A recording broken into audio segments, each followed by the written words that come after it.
Assalamualaikum warahmatullahi wabarakatuh.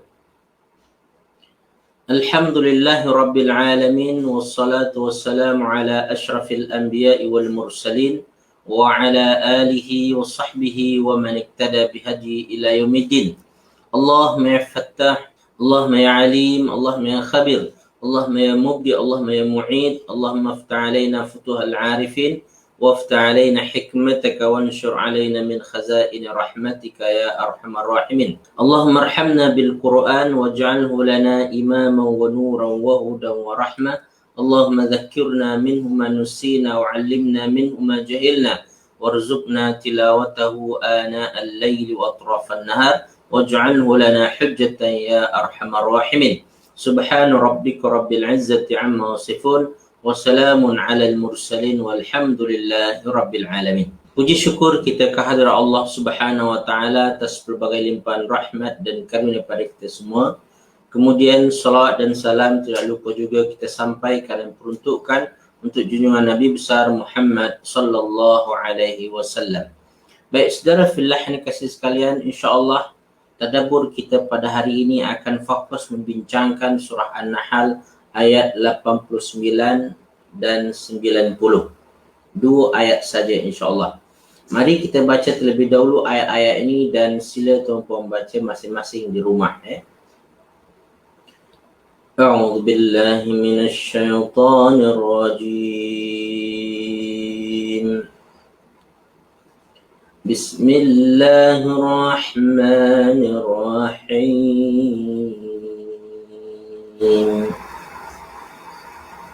وَيَوْمَ نَبْعَثُ فِي كُلِّ أُمَّةٍ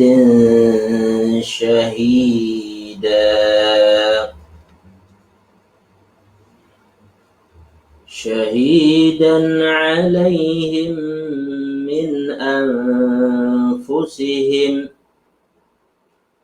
وَجِئْنَا بِكَ شَهِيدًا عَلَى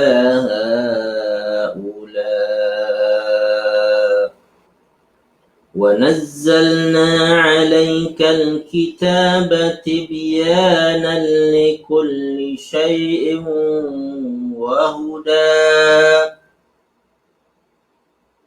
وَهُدًى وَرَحْمَةً وَبُشْرَى لِلْمُسْلِمِينَ. إِنَّ اللَّهَ يَأْمُرُ بِالْعَدْلِ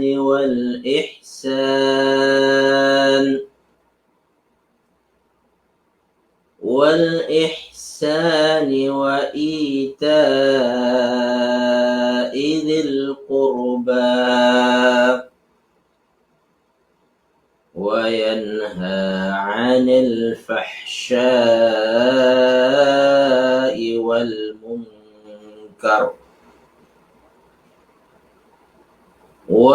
والمنكر والبغي يعظكم لعلكم تذكرون. صدق الله العظيم. Dengan menyebut nama Allah yang Maha Pemurah lagi Maha Penyayang. Dan ingatlah pada hari ketika kami bangkitkan pada setiap umat seorang saksi atas mereka dari mereka sendiri.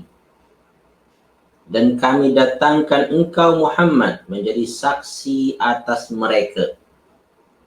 Dan kami turunkan kitab Al-Quran kepadamu untuk menjelaskan segala sesuatu sebagai petunjuk serta rahmat dan kabar gembira bagi orang yang berserah diri kepada Allah. Sesungguhnya Allah menyuruh kamu berlaku adil dan berbuat kebajikan, memberi bantuan kepada kerabat dan dia melarang melakukan perbuatan keji, kemungkaran dan permusuhan. Dia memberi pengajaran kepadamu agar kamu dapat mengambil pelajaran. Maha benar Allah ke atas firman-firman-Nya.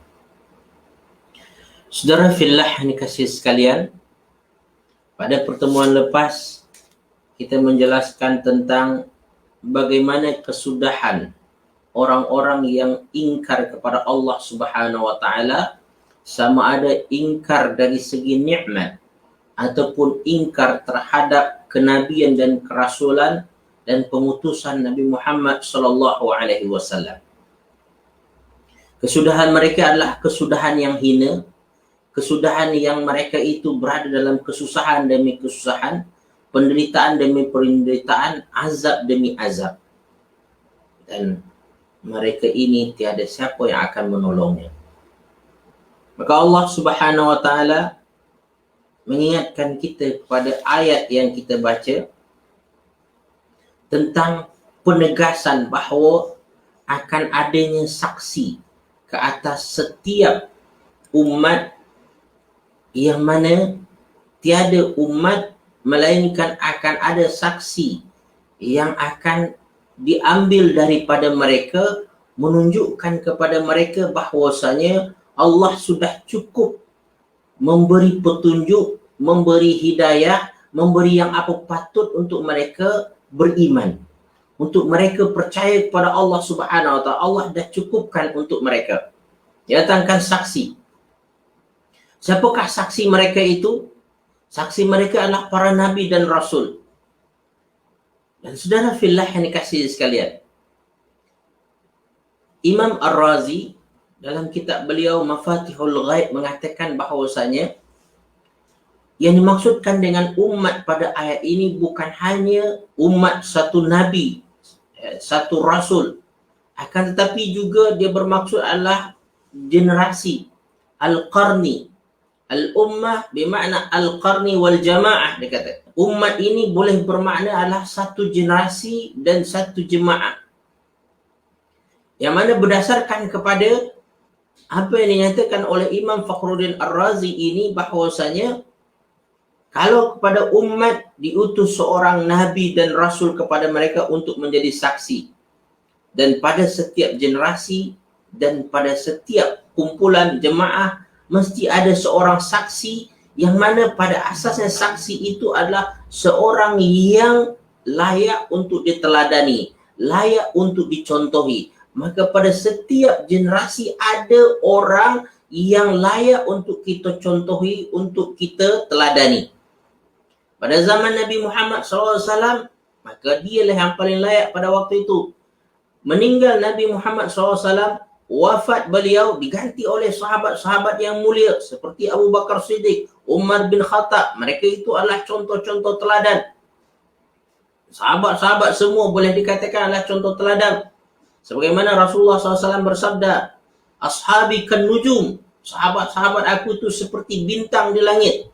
Bi'ayyihi muqtadaitum ihtadaitum. Dengan siapapun kamu menteladani di antara mereka itu, kamu akan insyaAllah mendapat petunjuk.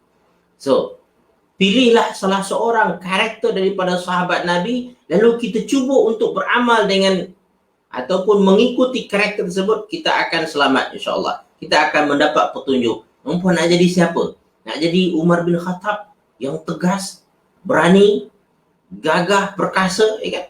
Ataupun tuan-tuan menjadi Abu Bakar Siddiq yang lemah lembut, tetapi dalam satu masa, satu kesempatan dia menjadi seorang yang tegas juga.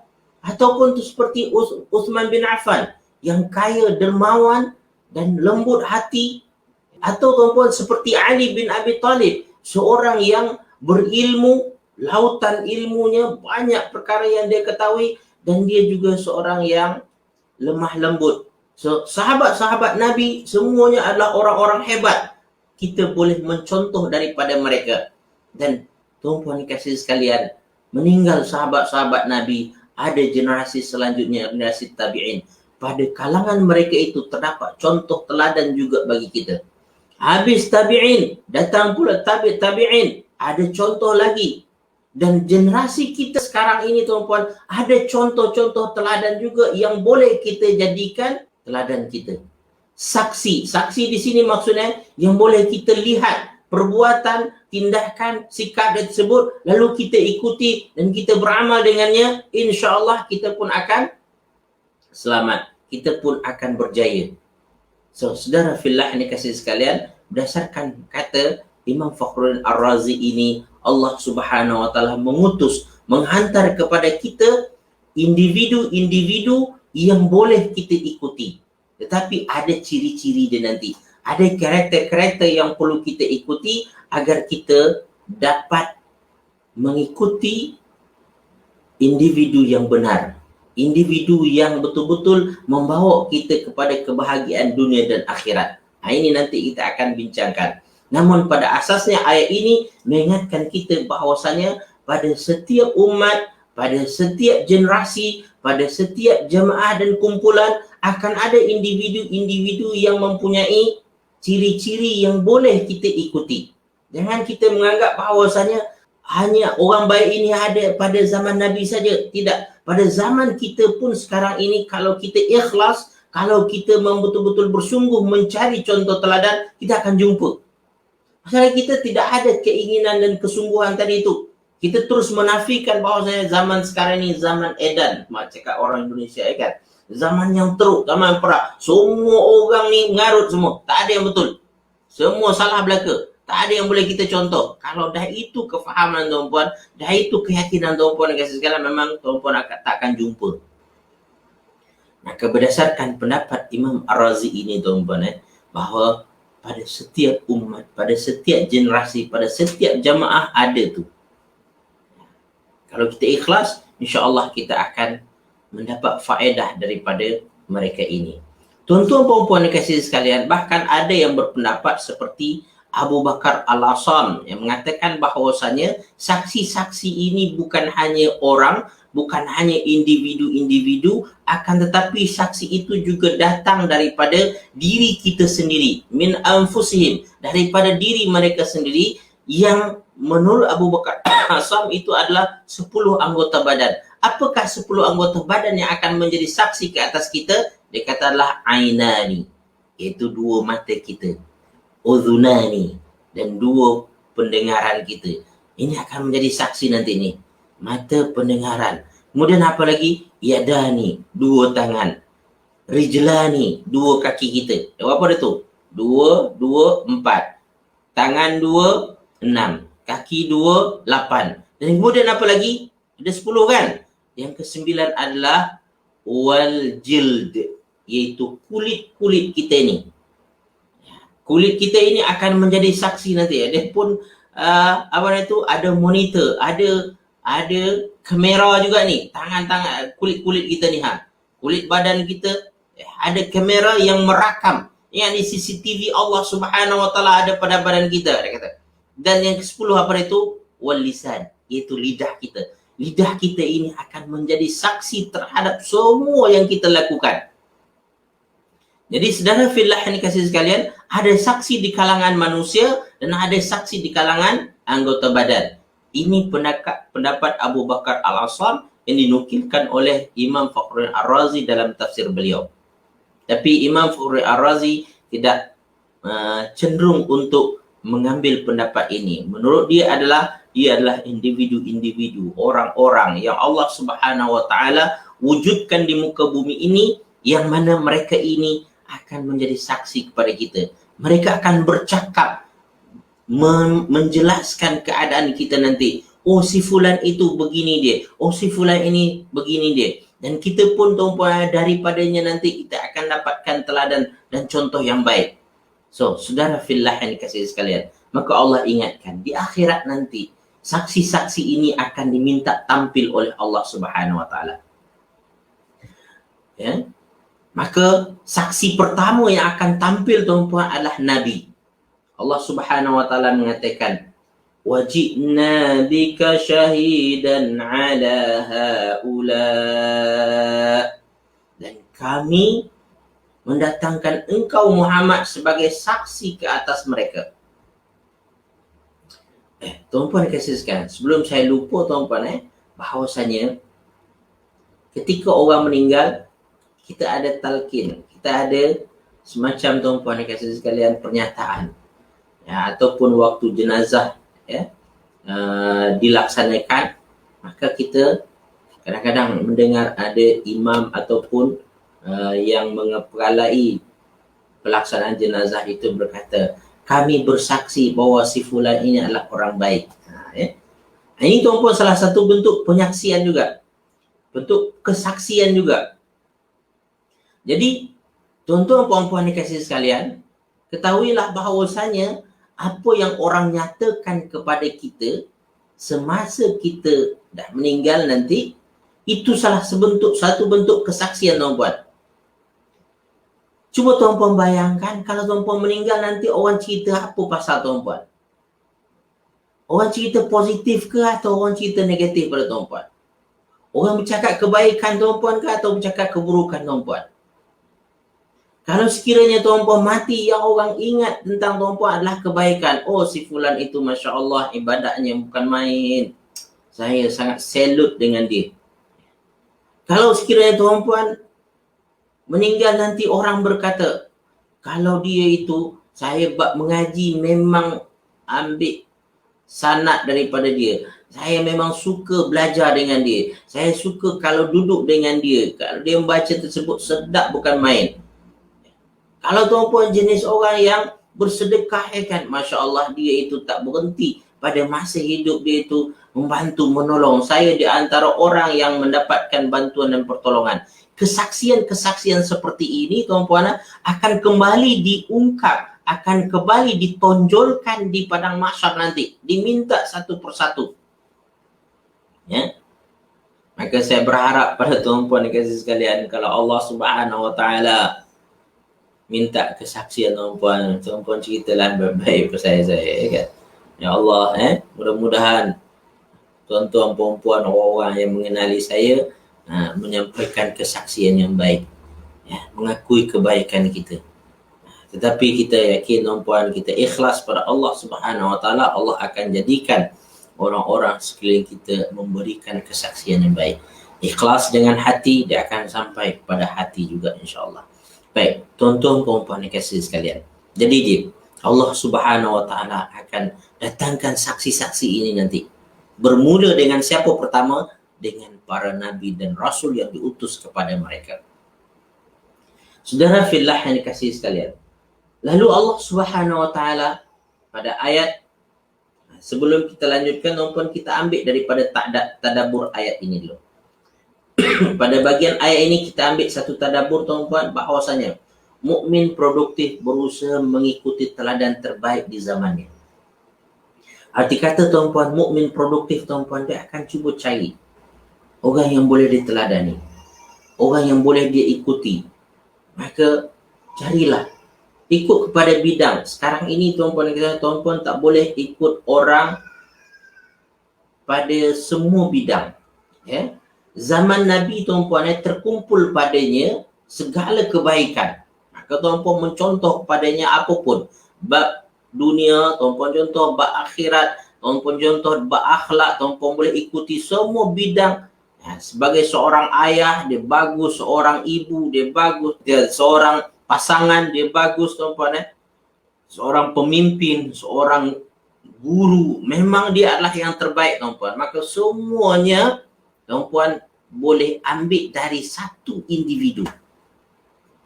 Dari satu individu tuan-puan boleh dapat semuanya. Tapi untuk zaman kita sekarang ni tuan-puan, susah kita kan dapat seorang yang mencakup semua kebaikan itu ada pada dirinya.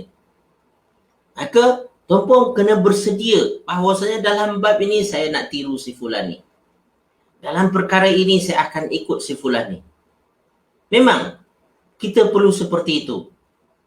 Barangkali tuan-puan akan jumpa ada orang yang hebat dari segi bermasyarakat tuan-puan, tapi fail pada rumah tangga, keluarga dia. Dalam hal ini tuan-puan kita kena berlaku adil. Nanti kita akan bincang tuan-puan tentang Allah perintahkan kita berlaku adil. Di antara berlaku adil tuan-puan, tuan-puan kena menilai orang tersebut dari segi mana yang menonjol bagi dia. Tuan-puan ambil daripada yang menonjol tersebut. Kalau dia adalah seorang yang berjaya di tengah masyarakat, ya kan? Apa yang menyebabkan dia berjaya? Ya, faktor kelebihan dia tersebut apa dia? Tuan-puan contoh dari segi itu. Dan tuan-puan nampak kelemahannya, puan, di pengurusan rumah tangga dia gagal, ya kan? Dia bercerai, anak masalah, ya kan? Dan tuan-puan itu boleh saja terjadi, tuan-puan. Yang ini tuan-puan anggap sebagai satu ujian bagi dia, tuan-puan tak ikut dalam hal tersebut. Janganlah tuan-puan mengambil satu kesimpulan pula orang yang berjaya di tengah masyarakat adalah orang yang gagal dalam keluarga. Tak semestinya seperti itu. Ada orang yang berjaya dalam kehidupan bermasyarakat dan dia berjaya juga dalam kehidupan rumah tangga dia. Kita cuba ambil tersebut, balance kan. Tapi tuan-puan kena ingat juga, kadang-kadang orang berjaya tengah masyarakat, berjaya dalam kehidupan masyarakat, dengan Allah Subhanahu Wa Taala dia kurang. Ya? Jadi ada plus and negatif dia. Mana yang plus kita ambil, mana yang negatif kita tinggalkan, tuan-puan. Jadi untuk mendapatkan teladan yang mencakup komprehensif ada pada satu individu di zaman kita sekarang ini sangat susah. Maka berpada-padalah, tuan-puan. Tuan-puan nak ambil dari orang ni, ambil dalam bidang ni. Dari orang ini ambil dalam bidang ni. Nak bab masak kan, tuan-puan ambil dari si fulan ni. Tapi kalau bab urus rumah tangga, dia tak boleh. Masak je pandai, tapi dalam bab lain dia tak pandai. Contohlah, kan. Ada orang, tuan-puan ni kasih sekalian, mungkin dari segi komunikasi pandai, kan. Bercakap pandai. Tapi tuan-puan dari segi kerja-kerja pengurusan dia fail, dia gagal. Itu biasa itu. Ya. Jadi ada orang yang mampu untuk berfikir secara makro. Orang cakap kan. Ini bahasanya lah. Berfikir secara makro. Tetapi secara mikro nanti, dia tak boleh lagi dah. Berfikir secara general. Tetapi ketika detail, dia tak boleh. Ini tuan-puan ada manusia-manusia seperti ini. Maka mukmin produktif, tuan-puan, dia pandai menilai. Dalam bab ini aku tiru si fulan ini, dalam bab ini saya ambil di si fulan ini. Mana yang buruk daripada saya tak ambil, tak ikut. So, saudara fillah yang dikasihi sekalian, mukmin produktif akan mengambil teladan terbaik di zamannya. Dia berusaha itu. Insya-Allah dengan cara ini, tuan-puan, dia akan ikut. Dia akan menjadi yang terbaik juga. Saudara fillah yang dikasihi sekalian, kita lanjutkan pada tafsir ayat selanjutnya. Tadi itu kita bincangkan sedikit, iaitu mengenai tadabbur. Tafsir ayat 89 sambungannya. Selain Allah Subhanahu Wa Taala menyebut tentang kesaksian, Allah juga menurunkan kitab Al-Quran sebagai panduan hidup. Kalau boleh kita katakan, ada kesaksian dalam bentuk individu dan ada kesaksian dalam bentuk kitab. Maka Allah Subhanahu Wa Taala menjadikan kesaksian manusia boleh saja hilang atau boleh saja habis. Sebagaimana Nabi, apabila dia tak ada, dia meninggal dah. Dia tak kekal. Tapi tuan-puan kasih sekalian, kitab dapat diteruskan. Tak ada Nabi, tapi kitab ada. Jadi, contoh puan-puan dan kasih sekalian, kalau tak ada individu tersebut, hasil karya dia ada. Boleh kita ikutkan. Tapi hasil karya Rasulullah SAW bukan dia buat, tapi Allah Subhanahu Wa Taala anugerahkan. Iaitu Al-Quran. Dan Allah Subhanahu Wa Taala menjelaskan tentang fungsi Al-Quran. Apa dia? Pertama adalah berfungsi sebagai penjelas. Tibyanan likulli syai'. Allah kata, وَنَزَّلْنَا عَلَيْكَ الْكِتَابَ تِبْيَانًا لِكُلِّ شَيْءٍ. Dan kami menurunkan Al-Quran, menurunkan kitab sebagai penjelasan bagi setiap sesuatu. Maka apabila kita ingin mendapatkan merupakan kesaksian yang kekal, yang kita boleh lihat sepanjang masa. Itu ada Al-Quran. Kalau kita tidak menemukannya daripada Rasulullah SAW, ya kan? Kalau kita tak jumpa dengan Rasulullah SAW, kita dapat mendengar daripada langsung, ya kan?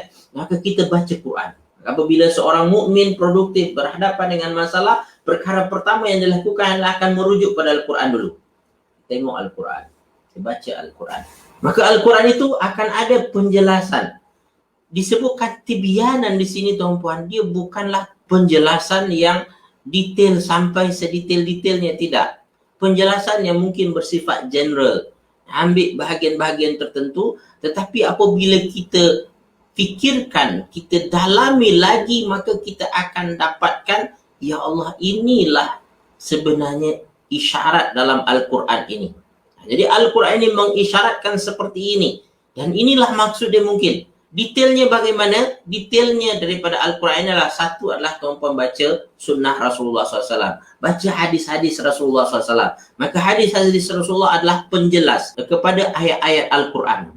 Dan tuan-puan untuk dapat detail lagi adalah tuan-puan berfikir. Tuan-puan mentadaburi, mentafakuri alam ini, pemerintah. Maka tuan-puan akan sampai kepada satu kesimpulan, ya Allah, ternyata dalam Al-Quran sebenarnya sudah ada diisyaratkan. Maka saudara fillah yang dikasihi sekalian, kita akan dapatkan penjelasan itu nanti. Maka ramai di antara yang datang program tadabbur saya, kadang-kadang tuan-puan datang kepada saya selepas kuliah, ya kan.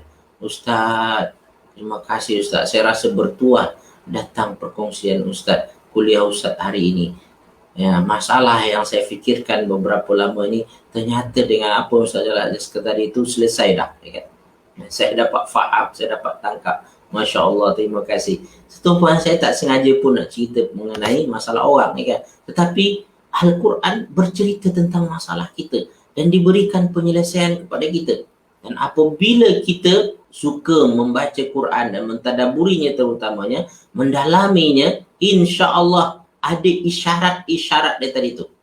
Ada petunjuk-petunjuk. Maka selain Al-Quran itu penjelasan, Allah Subhanahu Wa Taala menyebutkan ia juga berfungsi sebagai apa? Hudan, petunjuk. Jadi Al-Quran, tuan-puan dikasih sekalian, dia bukanlah detail. Bukan buku SOP, kan? SOP dia tahulah 1, 2, 3, 4. Dengan urutan-urutannya, siap dengan apa KPI yang perlu dibuat, kan? Tidaklah sampai itu, tetapi Allah Subhanahu Wa Taala menunjukkan isyarat-isyaratnya. Apabila kita dapat tangkap isyarat tersebut, lalu kita gunakan dalam kehidupan kita, kita akan rasa ya, terbimbing. Kita akan rasa mendapat petunjuk. Inilah fungsi daripada Al-Quran tersebut. Dia petunjuk hidup. Dia tunjukkannya lah. Macam tuan-puan dikasih sekalian, kalau tuan-puan berjalan, ada iaitu signboard, kan? Papan tanda. Papan tanda dia tunjuk cuma dalam bentuk apa? Arah saja.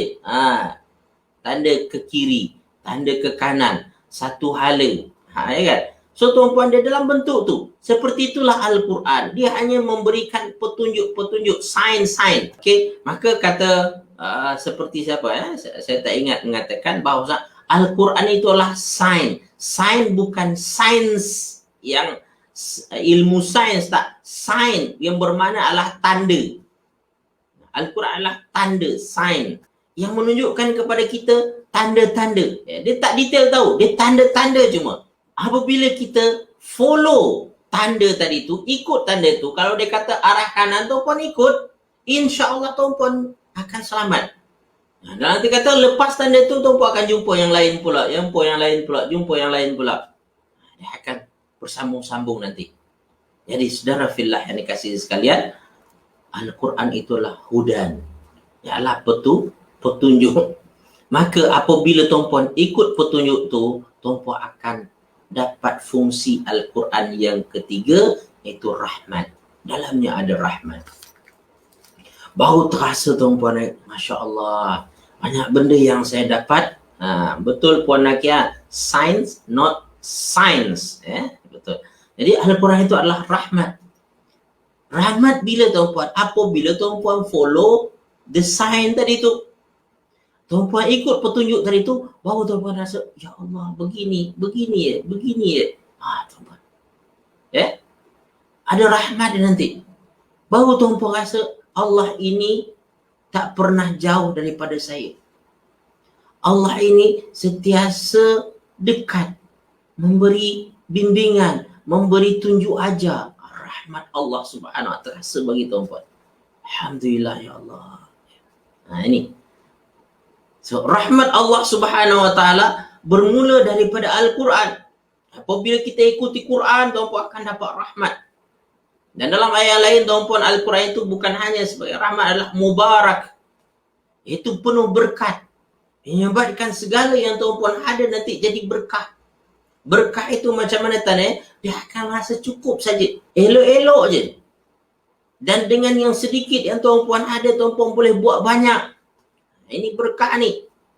Rezeki mungkin tak berapa kan, tetapi dengan yang tak seberapa tersebut, tuan-puan boleh buat perkara yang orang umpama punya duit 100,000. Tuan-puan punya duit hanya 10,000 je. Tapi hasil daripada 10,000 itu umpama 100,000. Bahkan umpama 1,000,000. Ada orang tuan-puan.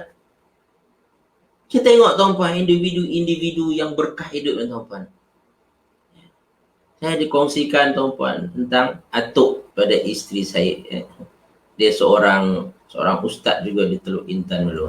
Ataupun ayah kepada bapa mertua saya. Dia balik dari Mekah, kemudian dia minta jadi Tok Kadi tapi dia tolak. Jadi Kadi kerajaan Perak dia, tapi dia tolak. Dia lebih prefer mengajar. Mengajar ke masjid-masjid, ke rumah-rumah. Dan dikongsikan oleh bapa mertua saya, berapa sangatlah dia dapat. Mungkin hanya beberapa ringgit saja, berapa sen kadang-kadang pada zaman dahulu. Tapi Alhamdulillah anak dia ramai semua menjadi. Alhamdulillah jadi orang semua dia kata. So tuan-puan ni kata, ada orang yang gaji dia tu sekarang tuan-puan buat 100,000 ya kan. Tetapi anak dia tak menjadi. Entah macam mana ya kan. Dan ada tuan-puan yang orang cikgu je cuma ya kan, cikgu. Tapi anak dia tuan-puan, Masya Allah, jadi profesional-profesional, orang-orang berjaya semua. Ini berkah tuan-puan.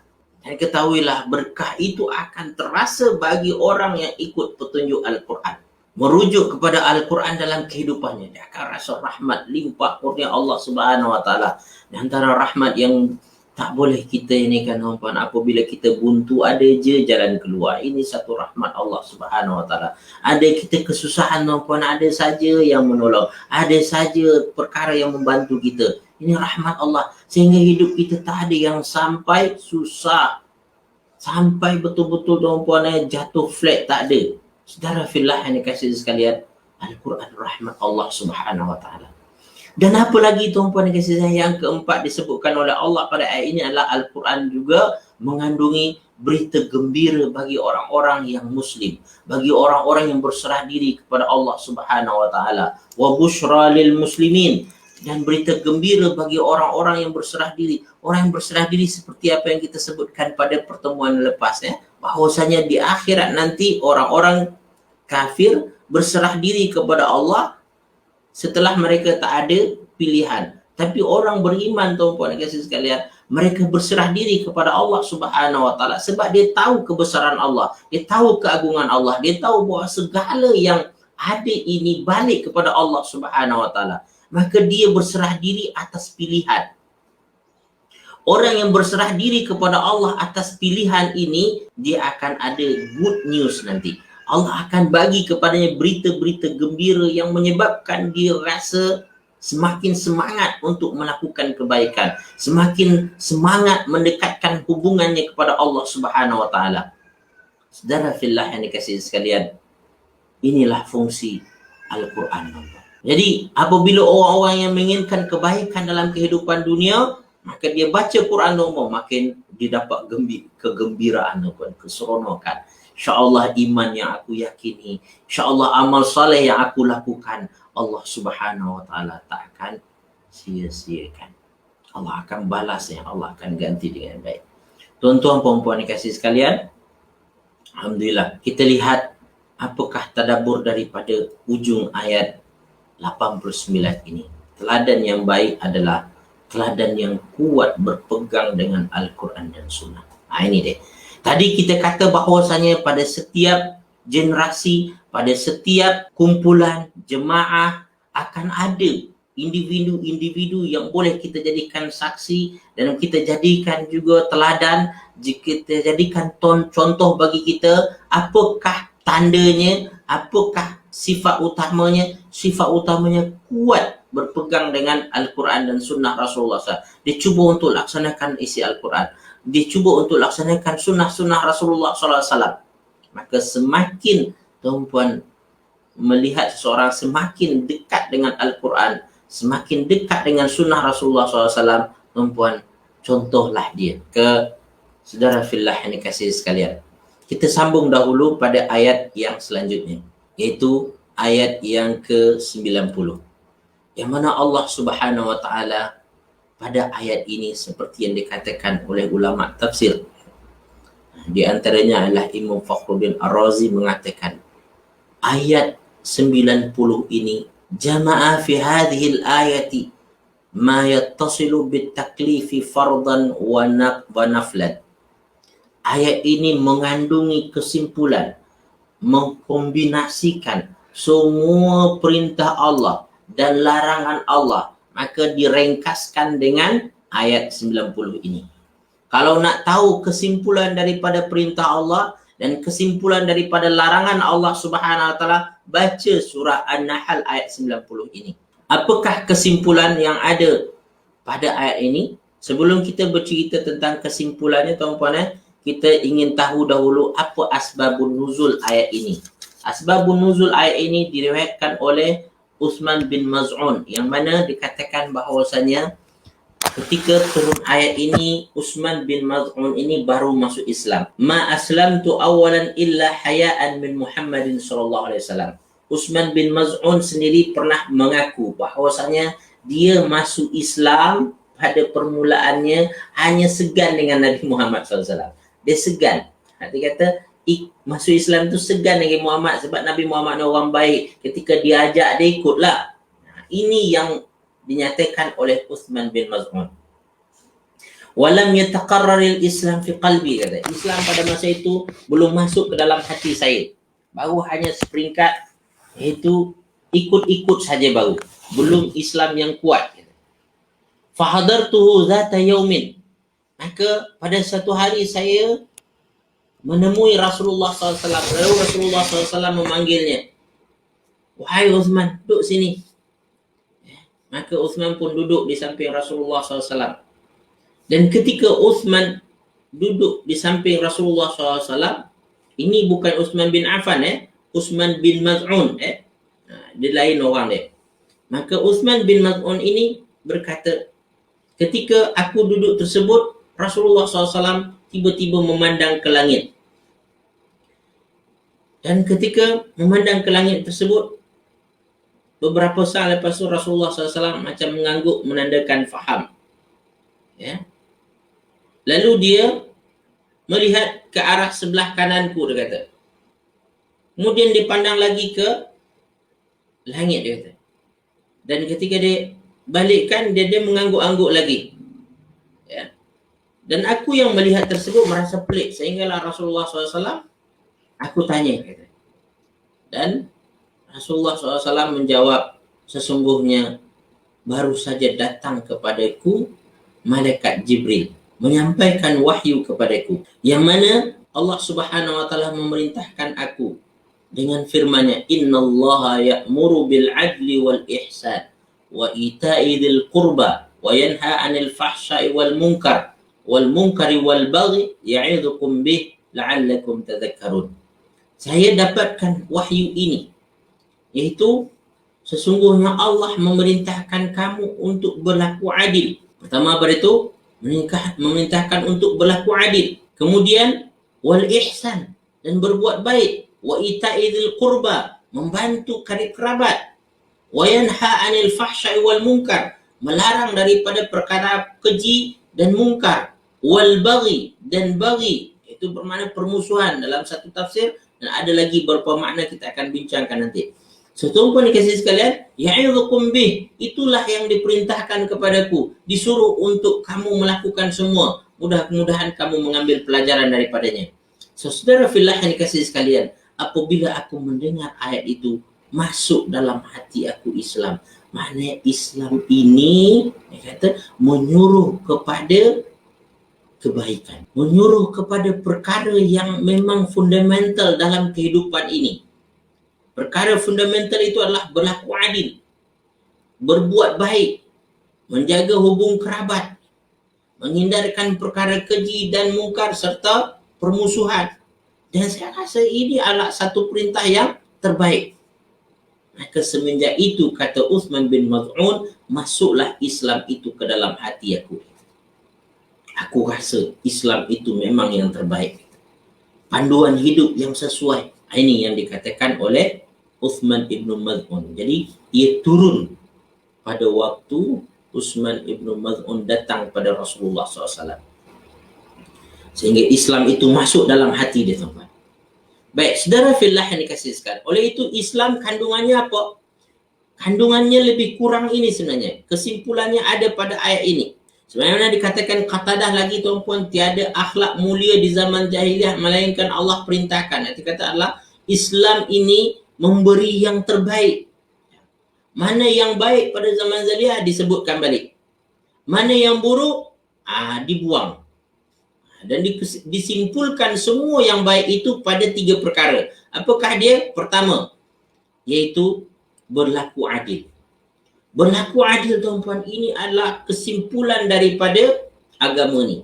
Keadilan yang menyeluruh dalam segala hal, dalam segala perkara.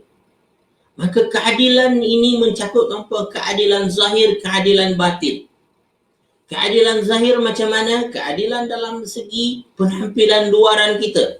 Dari segi batin pun seperti itu juga. Adil dalam semua bahagian dalam kehidupan, dalam diri kita. Kita ada bahagian roh, ada bahagian hati, ada bahagian nafsu, ada bahagian jasad. Kalau tuan-puan boleh menyeimbangkan itu semua, makin bagus.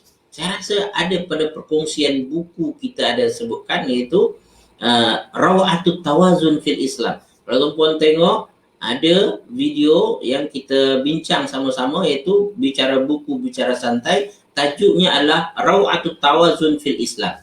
Iaitu indahnya keseimbangan dalam Islam. So Islam itu agama yang seimbang, agama yang menjaga semua level kehidupan ini agar seimbang. Semakin pandai tuan-puan menyeimbangkan apa-apa yang ada dalam kehidupan, maka itulah Islam sebenarnya. Kita ada yang bersifat rohi, ada yang bersifat jasadi. Tuan-puan kena ada bahagian tu. Kalau dapat menyeimbangkan, bagus. Dan kita ada, tuan-puan, urusan hablum minan nas, ada hablum minallah. Hubungan dengan Allah, hubungan dengan manusia. Kalau tuan-puan dapat menyeimbangkan itu, makin bagus. Arti kata, hubungan dengan Allah tuan-puan jaga, hubungan dengan manusia pun tuan-puan jaga. InsyaAllah itu terbaik. Kalau tuan-puan boleh berjaya dalam kerjaya duniawi tuan-puan, tuan-puan juga berjaya dalam kerjaya ukhrawi tuan-puan, itu pun yang terbaik, itu yang Allah inginkan. Dan dalam keluarga tuan-puan berlaku adil kepada anak-anak. Anak nombor 1, anak nombor 2, anak nombor 3, anak bongsu, kan. Kadang-kadang tuan-puan dikasih sekalian kita kepada bongsu ni tuan-puan terlebih, kan. Sehingga kita tanpa terasa kepada anak sulung kita ketepikan. Anak nombor 2, nombor 3, kan. Yang bongsu ni terlebih. Kalau kita berlaku adil, semua dapat bahagian masing-masing. Itulah yang terbaik. Innallaha ya'muru bil adli. Segi keadilan ini tuan-puan ada beberapa tafsiran sebenarnya, seperti disebutkan oleh Ibnu Abbas. Riwayat mengatakan bahawa adil itu adalah syahadatu an la ilaha illallah. Adil yang dimaksudkan pada ayat ini adalah dengan kita menjaga syahadah kita bahawa tiada Tuhan melainkan Allah. Dan ihsan dalam ayat tersebut adaul faraid, iaitu melaksanakan perintah-perintah, kewajipan-kewajipan yang Allah Subhanahu Wa Taala tetapkan bagi kita. Jadi kita jaga syahadah kita jaga perintah-perintah Allah Subhanahu Wa Taala, itu adil. Jangan hanya sampai kita menyebut syahadah saja tuan-puan, tetapi kita tidak melaksanakan perintah Allah Subhanahu Wa Taala. Solat tak kita buat, puasa kita tak lakukan, zakat kita tak bayar, haji kita tak buat, kan? Maka ini bukan namakan adil. Dan ayat adil mengatakan bahawasanya al-adlu khal'ul andad, iaitu menafikan sekutu bagi Allah Subhanahu Wa Taala. Dan ihsan dalam ayat itu an ta'budallaha ka'annaka tarahu, Ihsan itu adalah kamu menyembah Allah seolah-olah melihatnya, merasakan penyaksian Allah terhadap diri kita dan terhadap ibadat kita. Dan ihsan itu apa lagi? Kata wa antuhibba linnas ma tuhibbu li nafsik. Ihsan itu adalah apa yang kamu suka terhadap diri kamu dan kamu nak yang sama itu dapat pada orang lain. Kalau sekiranya tuan-puan nak dapat rizat 100 tuan-puan nak orang lain dapat 100 juga. Nah, itu ihsan. Nah, tapi kalau sekiranya tuan-puan nak dapat 100, orang lain biarlah dapat tak dapat, fail pun tak kisah, ya kan? Nah, jadi ihsan adalah ingin kita orang lain dapat macam kita dapat. Apa yang kita suka dapat tersebut, orang lain pun nak dapat. Ini bagus. Ini ihsan, tuan-puan. Kalau tuan-puan ada seperti itu, ada ihsan. Ada di antara tuan-puan yang sekalian, saya alhamdulillah dapat mengaji kan. Saya nak kawan-kawan saya pun pandai mengaji. Ini tuan-puan ihsan ni. Kalau tuan-puan ada ilmu kan, tuan-puan rasa bahawasanya ilmu tuan-puan ni perlu dikongsi oleh orang lain. Orang pun kena dapat, kena ada ilmu ni juga. Maka tuan-puan sungguh-sungguh mengajar, ya kan? Kalau dari segi harta tuan-puan ada harta. Saya nak orang kaya juga macam saya. Dia tolonglah orang kaya tuan-puan. Dia tolong orang kampung ni, keluarga dia, kawan-kawan dia. Nah, ini dia tuan-puan. Ini namanya ihsan. Ada orang nak kaya sendiri tuan-puan. Ada orang nak pandai sendiri. Ada orang nak cantik, handsome sendiri, ya kan? Lawa sendiri. Jadi ihsan ini apa dia? Kita nak orang dapat yang terbaik seperti yang kita dapat. Itu yang bagus, ya. Jadi Allah Subhanahu wa taala menyuruh kita untuk berlaku adil dan juga ihsan, ya. Fa in kana mu'minan ahbabta an yazdada imanan. Kalau sekiranya orang kawan kita itu seorang yang beriman, manusia tersebut adalah seorang yang beriman, maka kita berharap kalau sekiranya dia bertambah imannya. Wa in kana kafiran, kalau sekiranya orang tersebut kafir macam mana? Ahbabta an yasira akhaka fil Islam. Tuan-puan sangat mengharapkan, berkeinginan kalau sekiranya kawan tersebut masuk Islam. Saya ada jumpa tuan-puan kasih sekalian yang berkongsi dengan saya, Ustaz, saya ada kawan saya bukan Islam tapi dia baik, Ustaz. Saya sangat berharap dia ini masuk Islam, Ustaz. Tolong doakan, Ustaz. Tolonglah doakan semoga dia terbuka hatinya untuk dapat hidayah. Ada tu. Ada saya jumpa tuan-puan kasih. Ini tanda sayang, tuan-puan. Ini tanda ihsan kita. Dan ada yang mengatakan bahawasanya adil itu adalah tauhid. Dan ada yang mengatakan ihsan itu adalah ikhlas. Ada lagi, ya. Nah, ada adil itu dalam perbuatan, ihsan itu dalam perkataan. Ya. Nah, ini ada pendapat-pendapat yang di kalangan ulama tafsir menjelaskan makna adil dan ihsan. Tetapi secara asasnya ayat ini bermakna umum lah, ya. Bahawasanya berlaku adillah kamu dalam segala hal dan berbuat ihsanlah, berbuat yang terbaik. Ini yang menjadi intipati agama ini, tuan-puan. Buat yang terbaik. Islam itu bukan hanya setakat biasa-biasa saja. Tak, Islam suruh kita buat yang terbaik. Ini nama dia Islam. Ketahuilah, tuan-puan, disebabkan inilah hati Utsman bin Maz'un, tuan-puan, menjadi kuat, kukuh keyakinannya dengan Islam. Sebab dia nampak yang terbaik tersebut. Nabi Muhammad yang terbaik. Sahabat-sahabat Nabi yang ada pada waktu itu berusaha untuk menjadi yang terbaik.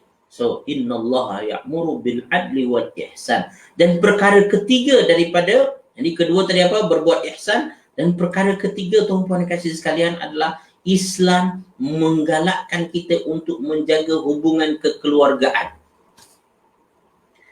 Hubungan yang pernah terbina di dalam kehidupan kita, dalam Islam itu digalakkan untuk kita rapatkan, kita jaga itu, kita pelihara itu. Yang pernah berkawan dengan kita tetap jaga hubungan perkawanan, persahabatan tersebut. Islam bukanlah agama yang memecah belahkan. Islam bukanlah agama yang menyebabkan kita berkelahi, bergaduh sesama kita. Tidak. Islam justru merapatkan, menyatukan. Maka orang kata kalau awak masuk Islam nanti awak akan berpisah, awak akan tinggalkan keluarga. Tidak. Maka Islam di antara agama, kalau you betul-betul Islam, you akan jaga keluarga awak. Ya, you akan jaga hubungan mak bapak. Bahkan kalau ada Islam, awak perlu lebih baik lagi. Berbakti kepada ibu bapa, tunjukkan bahawa Islam itu cantik. Nah, itulah yang diamalkan oleh ramai sahabat-sahabat yang baru masuk Islam, tuan-tuan dan puan, dan akhirnya mereka jadi pendakwah-pendakwah hebat, ya kan? Nah, seperti Ustaz Abid Liu, ya kan? Ataupun Brother Firdaus Wong, ya. Akhirnya ahli keluarga dia masuk Islam, tuan-tuan. Nah, kalau kat Indonesia ada, tuan-tuan, ada Felix Yu, ya? Ustaz Felix Yu masuk Islam. Kini Ustaz Farid Ravi ada lagi, kan? Masya Allah, tuan-tuan. Mereka ini ketika masuk Islam menunjukkan teladan yang baik, sehingga apa dia? Akhirnya lambat laun, tuan-tuan, satu persatu daripada ahli keluarga dia masuk Islam juga. Nah, ini Islam. Tapi ada sekarang ni, tuan-tuan, dengan mendakwa dia seorang Muslim, maka dia tak jaga hubungan kekeluargaan. Dia menganggap bahawa keluarganya teruk, maka tak perlu nak diperhatikan. Ya, salah itu, tuan-tuan. Kita cari jalan macam mana tetap menjaga hubungan kekeluargaan itu. Baik, ini kesimpulan daripada perintah Allah Subhanahu Wa Taala. Dan ketika Allah menyebutkan tentang 3 kesimpulan perintah Allah, Allah sebutkan juga, tuan-tuan, 3 larangan. Kesimpulan larangan Allah Subhanahu Wa Taala. Apakah yang 3 tersebut? 1. Ada 3 kesimpulan larangan Allah. Ini dalam bahasa Arab, dalam mubalaghah, tuan-tuan, ada nama prinsip, nama dia iaitu muqabalah. Ya. Kalau disebutkan 3, Allah datangkan 3 lawan. Ya. 3 yang positif, 3 negatif. Maka Allah Subhanahu Wa Taala melarang kita daripada segala perkara keji. Perkara keji ini, tuan-tuan, perkara seperti zina, liwat, perkara yang secara asasnya siapapun dari bangsa manapun akan melihat perkara itu tidak baik. Keji berdasarkan sebenarnya kepada insting manusia atau kepada nilai kemanusiaan itu sendiri. Pada asasnya adalah zina tidak diterima oleh siapapun juga. Tapi ada juga kita dengar, tuan-tuan, ada satu kabilah ke satu suku mana ke, tuan-tuan, maka dia bebaskan itu. Namun secara semula jadinya sifat kemanusiaan orang-orang itu pasti akan merasa guilty, merasa bersalah dengan perbuatan tersebut. Maka Allah Subhanahu Wa Taala melarang kita daripada segala perkara keji ini yang mana ia bercanggah dengan nilai kemanusiaan itu sendiri.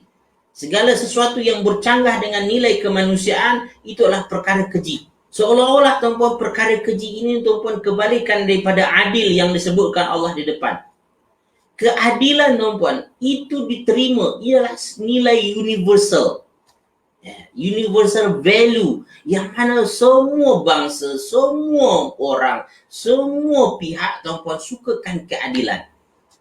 Dan al-fahsya ini, tuan-tuan, ialah perkara yang sebaliknya. Segala sesuatu yang menyebabkan orang tak suka, tak boleh terima. Secara semula jadi orang tak boleh terima benda tersebut. Ini zina, liwat dan beberapa macam. Tapi secara general seperti itu. Dan, tuan-tuan dan kasih sekalian, adalah wal munkar. Yang dilarang lagi, yang kedua adalah kesimpulannya adalah perkara mungkar. Perkara mungkar apa dia, tuan-tuan? Segala sesuatu yang bercanggah dengan agama. Ini barulah panduannya agama. Ya Allah, minta maaf, tuan-puan, saya sekarang dah pukul 9.32 dah. Saya tak terasa, tuan-puan, dah terlewat masa. Tuan-puan bagi masa saya sikit lagi. Baik. Jadi perkara kedua adalah mungkar. Sebenarnya pendetailan perkara ni bagus, tuan-puan, tapi karena masa tak cukup, maka saya akan ringkaskan saja. Dan yang ketiga, tuan-puan dikasih sekalian, iaitu al-baghyu. Al-baghyu diterjemahkan dengan permusuhan. Tetapi al-baghyu pada asal maknanya, tuan-puan dan kasih sekalian, sesuatu yang lebih umum sebenarnya. Ya. Al-baghyu itu kata ulama tafsir adalah al-kibru wal zulmu, iaitu kesombongan dan kezaliman. Mana siapa yang nakkan kezaliman, tuan-puan? Orang tak suka. So Islam, tuan-puan, bukan agama yang mengajak kepada permusuhan, tapi adalah Islam agama yang mengajak kepada perdamaian. pada kasih sayang. Orang kata awak masuk Islam nanti awak akan perangi orang. Awak masuk Islam nanti awak akan bergaduh dengan orang. Tidak, tuan-tuan. Ini tidak betul. Ini tidak benar. Islam melarang daripada segala permusuhan, mengajak kepada segala perdamaian, mengajak kepada kerjasama. Wa ta'awanu 'alal birri wat taqwa wa la ta'awanu 'alal itsmi wal 'udwan. Bekerjasamalah kamu dalam kebaikan dan takwa, dan jangan kamu bekerjasama dalam dosa dan permusuhan. Allah tak suka. Allah tak suka. Maka segala yang menjurus kepada permusuhan itu dibenci Islam, dibenci Allah, dibenci Rasul. Dan mukmin yang produktif, tuan-tuan, tak suka benda-benda seperti ini. Ya, segala yang berkaitan dengan permusuhan. Dia suka perdamaian, dia suka ketenangan, dia suka ketenteraman. Ya, maka mau tak mau dia akan menghindar dari segala yang menjurus kepada permusuhan ini. Baik, saudara fillah ni kasih sekalian, kesimpulannya adalah dari segi tadabbur, mukmin produktif itu adalah mukmin terbaik dalam segala hal. Terbaik dari segi keadilannya, dari segi berbuat baiknya, terbaik dari segi hubungan keluarganya, tuan-tuan. Dan dia orang yang paling jauh daripada perkara keji, mungkar dan permusuhan.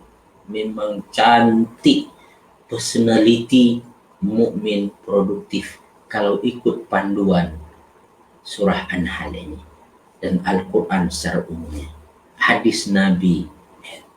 Saudara fillah ni kasih sekalian, demikian dahulu perkongsian kita pada kali ini yang baik dan benar daripada Allah Subhanahu Wa Taala. Salah silap daripada diri saya sendiri, pada Allah saya mohon ampunannya, pada kita semua saya mohon kemaafannya. Kita tutup dengan tasbih kafarah dan surat Al-Asri. Subhanakallahumma bihamdik, asyhadu an la ilaha anta astaghfiruka wa atubu ilaik. A'udzu billahi minasyaitonir rajim. Bismillahirrahmanirrahim. Wal 'asr innal insana lafi khusr illa alladhina amanu wa 'amilus solihati wa tawassaw bil haqq wa tawassaw bis sabr. Assalamualaikum warahmatullahi wabarakatuh.